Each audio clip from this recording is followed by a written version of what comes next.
네, 안녕하세요. 한류어 언어 12주 2차시 영상 강의를 시작하도록 하겠습니다. 그 1차시 수업 말미에 그 14쪽의 마지막에 선생님이 문화공동체라고 했는데 공동체 문화유전자, 그러니까 공동체 문화유전자 말을 좀 실수를 한 것 같아서 다시 정정을 하도록 하고요. 그리고 이게 사실은 지난번에 얘기했다시피 예를 들면 서구의 어떤 특히 요새 한류가 여러 가지 이제 다방면의 컨텐츠에서 영향을 특히 미치고 있지만 사실 굉장히 개인주의적인 서구 사회라 하더라도 어떤 그런 공동체적 열망이 있는 거예요.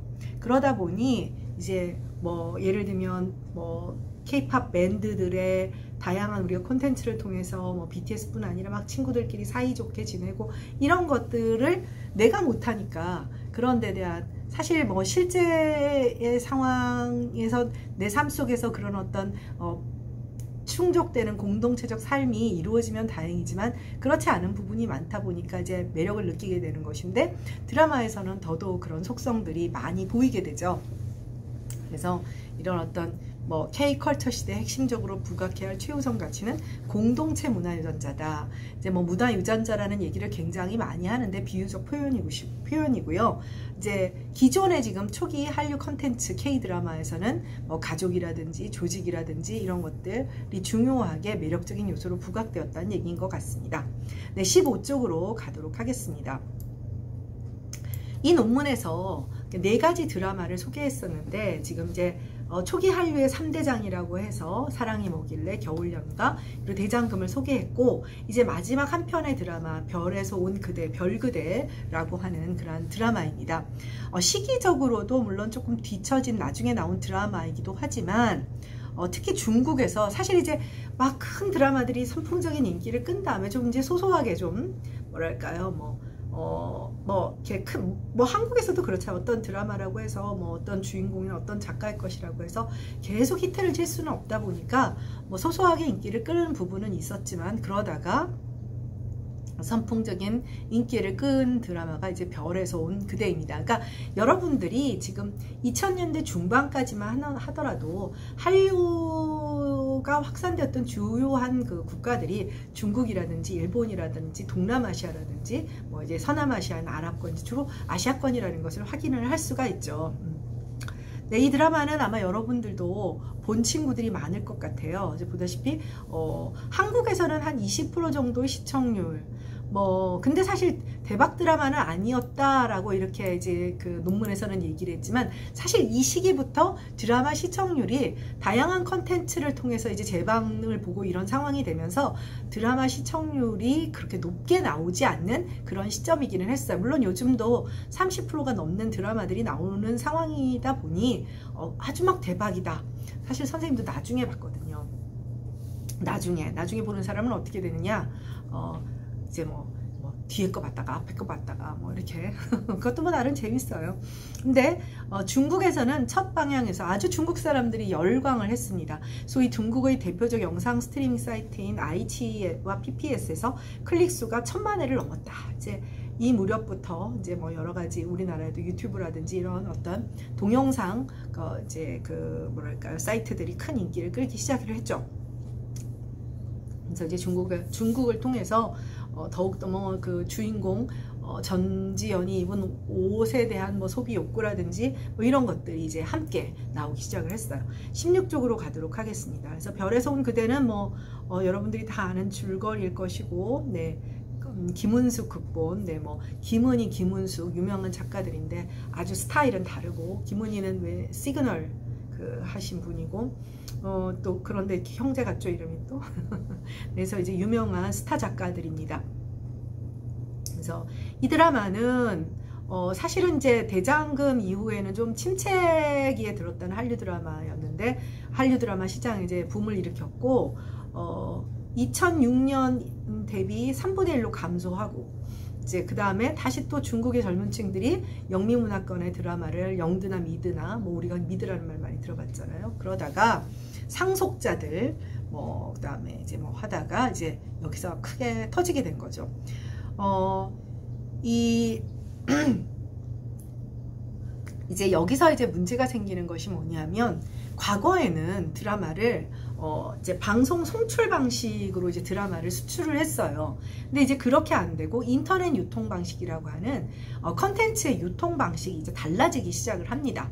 달라지기 시작을 하게 되면서 여러 가지로 한류가 중국으로 이제 특히 드라마가 말하자면 송출되는 것에서도 약간 어려움이 있었던 것이죠. 그래서 사실 이제 뭐 K-드라마가 주춤한 데는 이런 송출 방식의 변화도 큰 역할을 했어요. 거기다 정치적으로 미국의 사드 배치와 관련해서 한한령이 떨어지고 뭐 이런 문제들도 한류 드라마를 이제 중국에서 이제 소비하는데 좀 제약 조건이 되기도 했죠. 17쪽으로 가도록 하겠습니다. 그럼에도 불구하고 이제 별그대가 크게 터지게 됐어요. 뭐 줄거리는 뭐 여러분도 알겠지만 사실은 황당무계한 얘기죠. 황당무계한 얘기인데, 우리가 흔히 알고 있는 외계인 얘기라고 하는 것은 지극히 할리우드적인 뭐 미국식의 그런 외계인이죠. 침공을 하고 공격을 하고 뭔가 기이하고 공포의 대상이고, 그런데 별그대의 외계는 세상에 김수현이라니 뭐 이렇게 멋지게 뭐 굉장히 또 어설프기도 하고, 뭐 우리나라 사람들도 굉장히 좋아했지만 중국 사람들이 보기에는, 그래서 2014년 중국 대륙은 온통 별그대 판이었다라고 할 만큼 사실 한국보다 중국이 더 난리였대요. 그래서 경이적인 드라마 조회수뿐 아니라 뭐 그 지금 시진핑이 자기가 젊었을 때 김수현 닮았다 뭐 그런 얘기까지도 했죠. 사실 아주 중국을 강타한 한류 드라마 중에 아주 큰 그런 그 드라마이고, 특히 중국에서 성공을 하려고 하면 전통적인 효사상이라든지 유교사상 베이스여야 하는데, 여러분도 보다시피 역사적 허구를 배경으로 하고 있지만 전혀 가족관계라든지 약간은 해체된 가족관계로 보이죠. 같이 모여서 살지도 않아요. 그죠? 거기다가 그 어떤 가족은 형이 동생을 죽이고 뭐 이런 굉장히 전통적인 그런 가치감이 오히려 배제된 그런 드라마라고 할 수가 있어요. 그럼에도 불구하고 이 드라마는 크게 성공을 하게 되는데, 그렇다면 이 앞에 세 개의 드라마와 전혀 다른 성공 요인을 갖고 있는 것이죠. 어떤 성공 요인일 것이냐. 왜냐하면 한국에서는 이제 우리도 재밌게 봤지만 그만큼의 성공은 아니었어요. 네, 18쪽으로 가도록 하겠습니다. 그래서 왜 이렇게 성공을 했을까? 그래서 한국콘텐츠진흥원이 앞에서 배웠죠.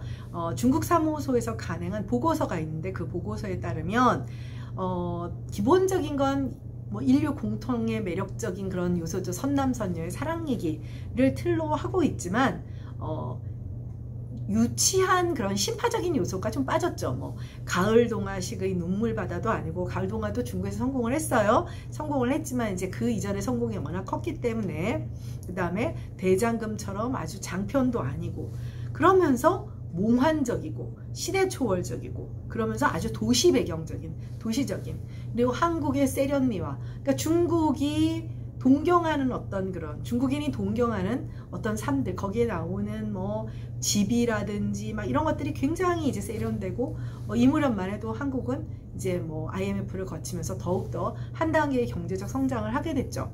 여러 가지 도시 정비들을 통해서 뭐 지금 여러분들 어디 가보면 뭐 옛날에 뭐 어디 유럽을 가면 얼마나 좋고 어쩌고, 이제 요즘 나갔다 들어오면 한국이 제일 깨끗하네 이렇게 될 만큼 이제 뭐 여러 가지로 모든 시설이 이제 잘 만들어져 있는 상황이 되었죠.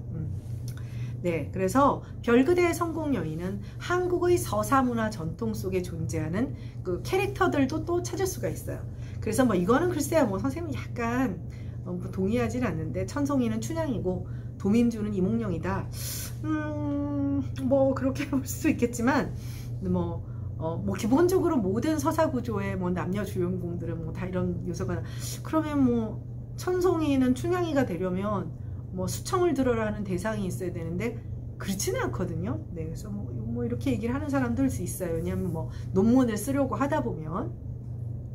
네, 다음 페이지로 가도록 하겠습니다. 네, 그래서 결과적으로 뭐 별에서 온 그대는 앞선 세 드라마와 동질성과 이질성을 모두 가지고 있는데, 상대적으로 이제 이질성이 좀 많이 드러나죠. 동질성은 선남선녀인 남녀간의 사랑, 그 다음에 신뢰, 영원한 사랑, 권선징악, 인과응보 등의 가치가 잘 드러나고, 반면에 이질성은 가족주의나 효와 같은 전통적 가치관은 사실 전혀 없다는 점이죠. 전혀 없다는 점이죠. 그래서 이 드라마는 스토리 차원에서 기존의 성공한 한류 드라마와 차별점을 잘 보여주는 그런 드라마라고 할 수가 있어요. 또 미스터리도 들어가 있고요. 그래서 하위 서사들이 비교적 한국 드라마의 상투적인 것들이지만 갈등 해결 방식은 외계인으로서의 초능력 발휘와 같은 새로운 방식을 보이는 거죠. 그러니까 뭐 엄밀하게 보면 더 유치할 수는 있어요. 유치할 수는 있고 약간 CG 면에서도 요즘은 더 발달해서 지금 보면 살짝 어색한 부분은 있지만 그래도 굉장히 뭐랄까요, 전체적으로는 세련된 느낌을 가지는 그런 세련미인 것 같아요. 세련미. 근데 그 세련미를 어떻게 정의할 수 있느냐라고 하는 것은 모르겠는데, 일단은 요즘 한국 드라마들을 보면 영상미가 대박이다라는 느낌이 들고, 뭐 그런 측면에서 일단 보는 이게 우리가 요즘 뭐든 이제 보는 그런 어떤 컨텐츠들이잖아요. 눈이 즐거운 그런 컨텐츠로서의 역량을 발휘하게 되는 것 같아요. 요컨대 스토리나 인물, 소재, 부각되는 이미지 등을 놓고 보면 별에서 온 그대는 한국적 특수성이나 세계적 보편성이 딱히 두드러진다고 하기는 어렵고, 이 드라마가 가진 한국적인 강점이나 세계적인 보편성을 잘 형상화하였다기보다는 당시 중국에서 유행하는 문화 트렌드와 잘 결합했다고 보는 입장도 많아요. 그러니까 왜냐하면 한국에서도 성공은 했지만 상대적으로 중국에서 왜 그렇게 큰 성공을 했냐를 중국에서 계속 찾아보려고 했던 거예요. 근데 요때 중국에서 유난히 유행했던 게 시공초월극이래요. 근데 그게 또 이렇게 딱 맞아 떨어지면서 자신들이 이제 주로 많이 봤던 시공초월극보다는 좀 더 세련된 그런 드라마였던 것이 아닌가. 그래서 뭐 정말 전지현은 거의 거기서 이제 뭐 거의 떼돈을 벌었다고 하더라고요. 중국에서 입지를 다지면서. 그래서 거기 뒤에 보면 뭐 중국에서 바이두의 그런 드라마 소개하는 영상 뭐 이런 것들이 소개되어 있습니다. 네, 사실 이제 그 이전에 대장금이나 뭐 사랑이 뭐길래, 그리고 겨울연가, 그러니까 관련 상품들이 있지만 이때부터 본격적으로 드라마 속 주인공이 입는 옷, 뭐 상품 이런 것들이 우리가 뭐 흔히 PPL이라고도 하지만 그야말로 뭐랄까요, 부가적인 어떤 수입 창출의 상품으로서의 큰 역할을 하게 되고, 또 그 다음에 주인공들이 등장하는 거기 외에 보면 그 프랑스 마을이라고 하는 어린왕자 나오는, 거기도 뭐 아주 외국 관광객들이 뭐 물론 남이섬도 그랬지만 초기에 그런 한류 드라마들이 그런 것을 노리지 않은 반면에 이 정도 이제 별그대에서는 상당히 전략적으로, 또 드라마가 진행되는 상황에서 굉장히 인기가 있다고 하니까 좀 전략적으로 어떤 그런 부가적인 경제 효과를 끌어들일 수 있는 그런 상품 배치를 한 면도 있다고 합니다. 네, 21쪽으로 가도록 하겠습니다. 네, 그래서 한류 드라마 성공의 공통점, 요즘은 드라마가 어디서 뭐 대박을 터뜨렸다, 뭐 어떤 특정의 드라마라기보다는 전반적으로 굉장히 많은 그런 K 드라마들이 여기저기 이제 소비되고 있는 것 같아요. 소비되고 있고, 또 이제 아까는 뭐 방송 송출 방식이 아니라 인터넷 송출 방식이라고 얘기했지만, 지금은 또 미디어가 달라져서 여러 가지 오버 더 탑 OTT 서비스를 통해서, 이제 특히 코로나를 통해서 넷플릭스라든지 뭐 우리나라에서 자체로 만들어낸 뭐 웨이브라든지 뭐 이런 것들을 통해서 지금 이제 소비가 되고 있는데, 나중에 얘기를 하겠지만 각 나라마다 우리나라 여러 드라마들 중에서 인기가 있는 드라마가 있고 그렇지 않은 드라마들이 있고, 또 특정히 어떤 나라에서 유난히 인기가 있는, 뭐 최근에 가장 특히 일본에서 겨울연가 이후 조금 뭐 가을 동안이 뭐니 이렇게 아주 큰 대박이 아니었는데 이제 사랑의 불시착, 역시 그 드라마도 선생님이 못 봤어요. 북한 배경이라고는 하는데 또 드라마는 보려면 또 날 잡고 봐야 돼서, 그래서 일단은 그 사랑의 불시착이 일본에서 좀 크게 성공을 한 것 같고, 이게 우리나라 사람들이 북한에 대해서 오히려 둔감한 반면에 일본은 굉장히 북한에 대해서 예민하거든요. 그래서 이제 사랑의 불시착이 큰 인기를 끌었다고 하더라고요. 그 이후 그 외에는 이제 뭐 여러분도 알다시피 이제 드디어 K 좀비가 등장합니다. K 좀비라고 해서 이제 좀비물이 등장을 하고 이제 킹덤이 이제 큰 성공을 하게 되죠. 여러분 이 K 좀비라는 말이야말로 바로 보편성과 특수성, 그리고 우리가 어떤 패러다임을 수입해서 창조적 모방을 해나가는 그런 과정들을 보이죠. 얼마 전에 보니까 미국에서 또 새로운 좀비물을 만드는데 이 좀비물들이 K 좀비보다 더 적극적으로 변했어요. 그러니까 옛날에 그 좀비물들은 뭐 그야말로 뭐 이러고 돌아다니는 거였다면 뭐 우리나라의 좀비들은 좀 더 역동적이라고 하더라고요. 그래서 언제부터 우리가 그렇게 좀비를, 아마 여러분들이 어릴 때부터 좀비물이, 그러니까 그 영어 책, 그 어린애들이 읽는 영어 동화책 같은데 좀비 뭐 선생님 때 그럼 유행했던 건 뭐냐면 강시입니다. 강시란 말 들어봤어요? 홍콩 귀신이 아니에요. 홍콩 귀신은 이제 영적인 것인데 강시는 역시 이제 시체가 뛰어다니는데 이렇게 팔을 들고 콩콩콩콩콩콩 뛰어다니는 그게 강시예요.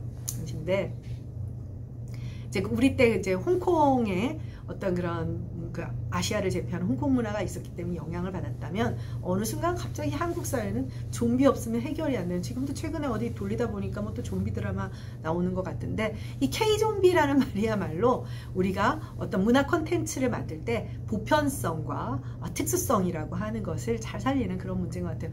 최근에 아마 그 드라마 중에 가장 히트친 거는 킹덤이 아닐까, 뭐 그런 생각이 듭니다. 그러니까 이제는 뭐 옛날과는 다른 방식으로 이제 소비를 하게 된 거죠.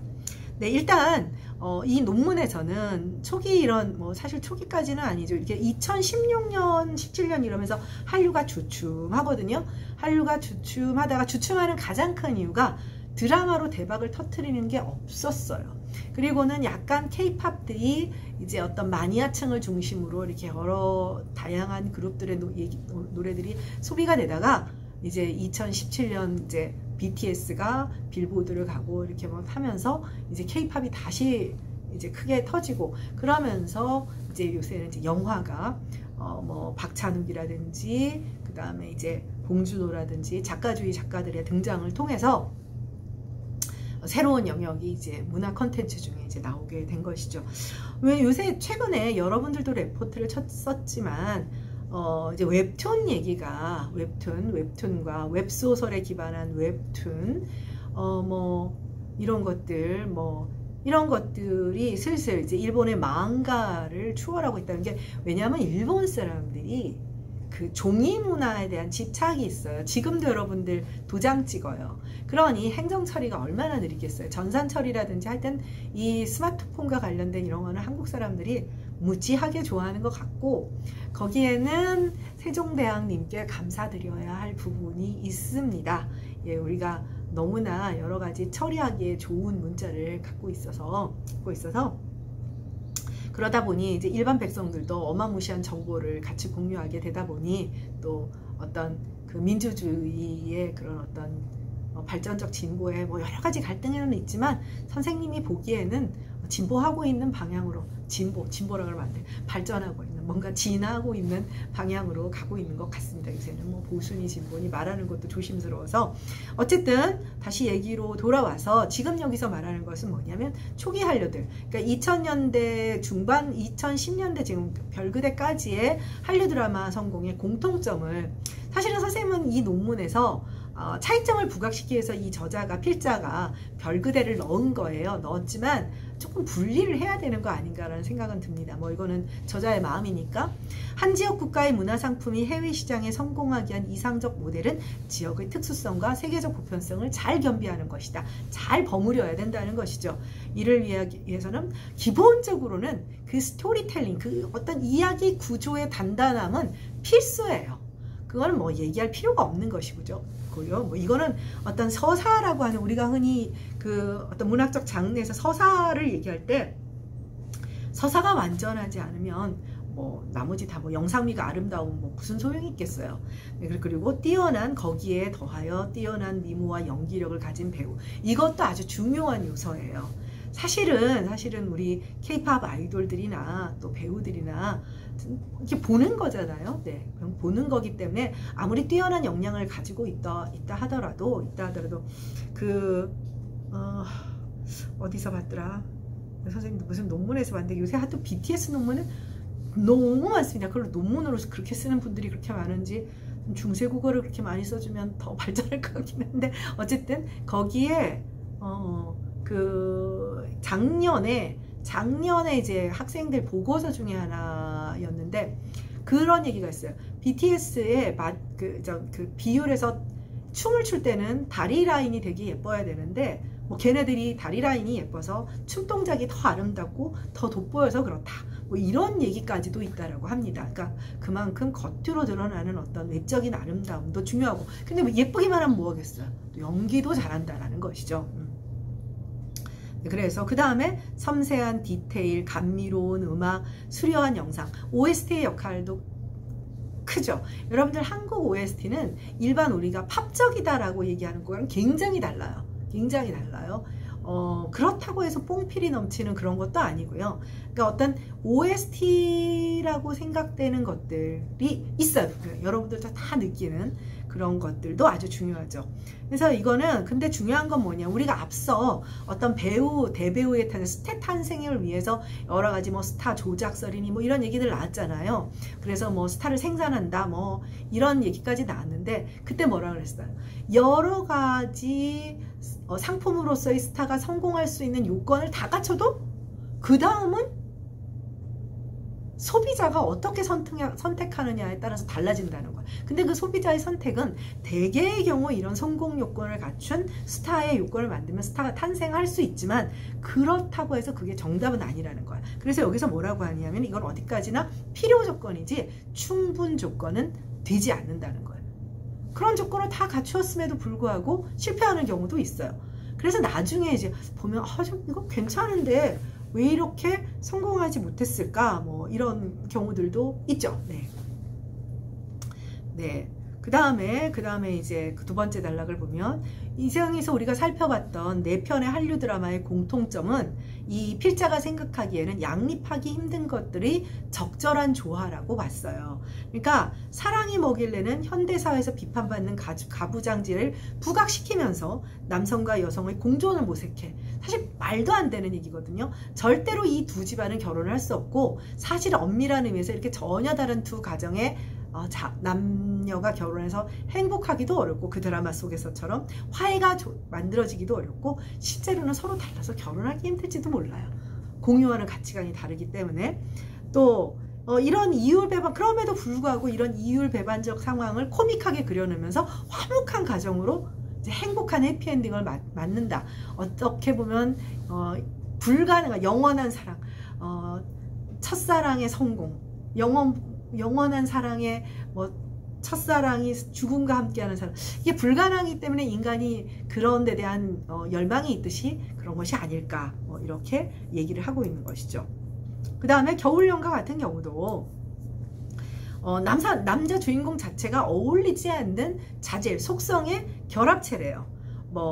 여심을 자극하는 부드럽고 세련된 이미지의 매력적인 남성 주인공. 근데 이 남성은 이러한 이미지와 전혀 어울리지 않게 어두운 출생의 비밀을 갖고 있고 본인 스스로 정체성 혼돈을 극심하게 겪는 인물이라는 거야. 상식적으로 일반인들의 경우에는 너무 멋있어 하다가 뭔가 정서적으로 문제가 있으면 뒷걸음질을 치게 된다는 거죠. 상식의 차원에서 이렇게 지고지순한 사랑에까지 이르겠느냐라고 하는 이제 냉소적인 그런 이율배반적인 그런 감정을 느낀다는 거죠. 서사의 전체 흐름은 현대 여성이 욕망하는 남성상에 대한 낭만화와 이상화를 극대화하면서 동시에 기억상실, 사생아, 근친, 교통사고 등 통속의 극대화가 이루어져서 모순된 두 축의 묘한 이중주. 그러고 보니 참 그렇죠. 참 선생님은 문학이나 문화평론을 하시는 분들을 보면 언어의 마술사라는 생각이 들어요. 선생님같이 굉장히 객관적인 그런 것들을 정량화된 것들, 이런 것들을 바라보는 사람의 입장에서는 참 이 표현이 난 이렇게 못 쓸 것 같아.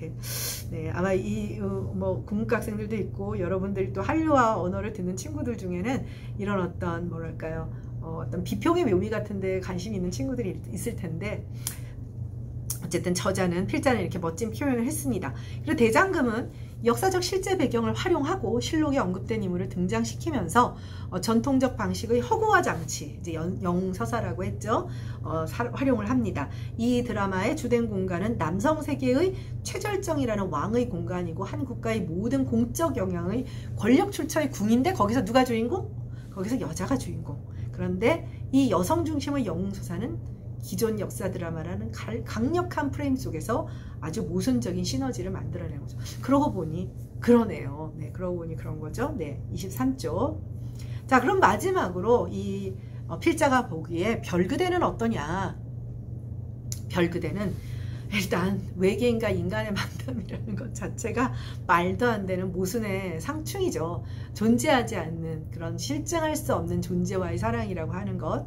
네, 그런데 그럼에도 불구하고 우리가 말도 안 되라고 하면서 빠져들 수 있게 하는 어떤 뭐랄까요, 진정성의 설득이 가능하게 만드는 어떤 서사구조, 스토리텔링이 있는 거예요. 공간상의 양립 불가능성뿐 아니라 400년이라는 시간상의 양립 불가능성도 다 전제돼요. 이거 시공간이 다 무슨 덩어리야. 즉 삼각관계, 살인, 복수, 미스터리 등의 상투적인 사건을 해결하기 위해 지혜, 용맹의 가치가 등장하는 것이 아니라 유치하고 비현실적인 새로운 방식을 활용을 하는 거죠. 그래서 이중적인 캐릭터의 창조는 이 드라마의 백미다. 그러니까 과거에는 어떤 한 캐릭터가 이 정체성이 일관되어 있어요. 정의로운 사람은 정의롭고 악당은 악당이에요. 소위 말해서 우리가 초기 할리우드 여배우들의 어떤 스테레오타입, 정형화된 인물 이미지를 마련했는데 과거에 우리 한류 드라마에서도 대장금의 이영애는 원래 늘 역경을 극복하는 여성 영웅이에요. 그리고 겨울연가의 최지호와 배용준도 늘 같은 캐릭터를 가지고 그 다음에 사랑이 뭐길래 이순재 캐릭터는 늘 똑같아요. 근데 여기서 여러분들 이제 그 전지현의 캐릭터를 한번 생각해 보세요. 자, 전지현은 착한 사람입니까? 어때요? 착한 여주인공인가요? 아니죠. 그렇다고 나쁜 여주인공인가요? 그것도 아니에요. 아주 뭐라고 해야 될까요? 최고의 미녀이면서 푼수고 돌발 행동으로 웃음을 유발하고 그러면서도 엉뚱하고 시기심도 있고 유치하고 코믹한 캐릭터죠. 여주인공이. 사실 전지현은 진지한 캐릭터로 나오면 좀 성공을 못하는 것 같아요. 굉장히 아름다운 여성인데 항상 이렇게 옛날에 견우야 했던 이제 늙어가지고 여러분들도 20년 지나보면 느낄 거예요. 네, 그리고 이제 남자 주인공도 역시 마찬가지죠. 슈퍼맨을 능가하는 우월한 생명체인데 동시에 어리석고 모순적이면서 근데 그 가운데서 매력을 느끼게 되는 거예요. 과거와는 달리 일관되게 착하기만 한 캐릭터, 일관되게 악하기만 한 캐릭터. 그러니까 어느 순간부터 지금 요새 드라마의 특성은 악인들에게 말하자면 조연에게 더 매력을 느끼는 그건 뭐냐면 악인들도 그 악인의 배경이 되는 어떤 것을 통해서 이제 시청자들이 설득이 되게 되는 그런 이제 캐릭터의 모순성을 이용한 시너지 효과 같은 것이 만들어진 것 같아요.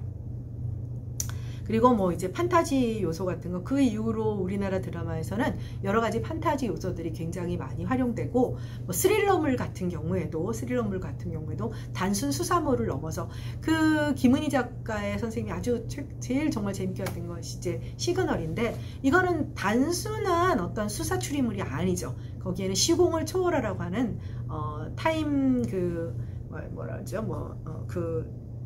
타임립스라고 하나 갑자기 이제 그런 어떤 판타지적 요소를 넣으면서 더욱더 감동을 배가시키는 그런 역할을 하는 겁니다. 네. 그래서 별그대는 이런 무협 판타지 요소, 로맨틱 트렌드 요소, 살인, 능력, 신화의 막장 드라마 혼합 결정판인지도 모르지만 잘 짜여진 촘촘한 서사가 아니더라도 결과적으로 이제 어떤 정서적 호소를 통해서 크게 환영을 받은 것 같다라고 보는 것입니다. 네, 24쪽의 얘기가 살짝 달라지기 때문에 그래서 결론적으로 우리가 이 논문에서 한류 드라마에서 주로 보니까 어때요? 중국이나 일본에서 얼마나 크게 이제 초기에는 그랬어요. 이제 뒤에 이제 나중에 좀 보면은 주몽 같은 경우 이제 주몽은 주몽은 이제 아랍에서 굉장히 흥행에 성공했어요. 대장금도 좋아했지만, 왜냐하면 더 많이 흥행을 한 이유는 그 시청률이 거의 90% 났고, 송일국이 거기에 방문했을 때 난리도 아니었어요. 국가 영웅, 국민 영웅 대접을 받게 되었는데, 굉장히 거기에는 뭐냐면 건국 신화의 그 고대적인 영웅 서사잖아요. 그리고 그야말로 스테레오 타입화 되어 있는 남성 영웅의 전형이 보여지니까, 사실은 아랍은 훨씬 더 이런 동아시아 쪽보다 더 그런 어떤 무슬림들이 남성 중심의 어떤 그런 문화가 더 강력하고, 그러면 그 여성들도 사실은 그런 문화에 동화되다 보니까 그런 남성 영웅에 더 환호를 했던 것 같아요. 일본의 경우에도 이후에도 계속 이렇게 여러 가지 한류 드라마들이 소소하게 흥행은 했지만, 그 이후로 좀 겨울연가 아주 대박을 터뜨린 것이 사랑의 불시착이다 기사로 접했던 기억이 납니다. 중국은 이제 별그되었던 것이고요. 최근에 중국은 한한령 때문에 한류 콘텐츠들을 소비하지 못하게끔 하는 것들이 있어서 일본은 그렇지는 않죠. 일본은 그렇지는 않고 당연히. 네. 그래서 여기까지 이제 4가지 드라마들이 어떻게 한류 성공을 이끌었는가를 살펴보았습니다. 네, 2차 시 수업은 여기까지 살펴보도록 하고요. 마지막 차시에서 24쪽부터 살펴보도록 하겠습니다. 수고했습니다.